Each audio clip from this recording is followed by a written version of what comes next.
রাসূল সাল্লাল্লাহু আলাইহি সাল্লাম কি মাটির তৈরি নাকি নূরের তৈরি? এটা তো পুরান ঝগড়ার আইটেম। এই ঝগড়া এখনো আছে দেশে।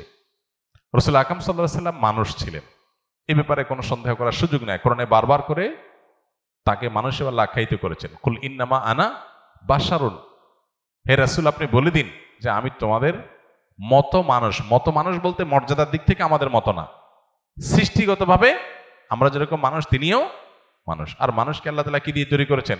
মাটি দিয়ে তৈরি করেছেন। নবী করিম সাল্লাল্লাহু আলাইহি সাল্লাম নূরের তৈরি, এটা শুনতে ভালো শোনা যায় যে হ্যাঁ নূর মানে আলো। মূলত আল্লাহ তাআলা যাকে মর্যাদা দিবেন তার মর্যাদা হবে। ফেরেশতারা সিজদা করছে আদম আলাইহিস সালামকে, আদম আলাইহিস সালাম মাটির তৈরি আর ফেরেশতারা নূরের তৈরি। তাহলে মর্যাদা কি মাটি আলা পাইছে না নূর আলা পাইছে? তাহলে মাটি এবং নূর কারোরই মর্যাদা নাই, মর্যাদা যা আল্লাহ যাকে দিবেন তার। সো নবী করিম সাল্লাল্লাহু আলাইহি সাল্লাম তিনি নূরের তৈরি বললে তার মর্যাদা বাড়বে এমন কোনো কথা নাই। কোরআন হাদিসে কোথাও এটা এরকম সাব্যস্ত হয়নি।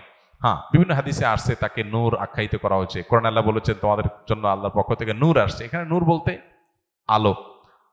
নবী সাল্লাল্লাহু আলাইহি সাল্লাম তার কাজ হলো আলো বিতরণ করা, হেদায়েত বিতরণ করা, তার কাজটাকে আলো বলা হচ্ছে। বাকি তার বডিটাই আলো তৈরি, এরকম কোনো বিষয় কোরআন বা হাদিস দ্বারা আলোকে সাব্যস্ত নয়।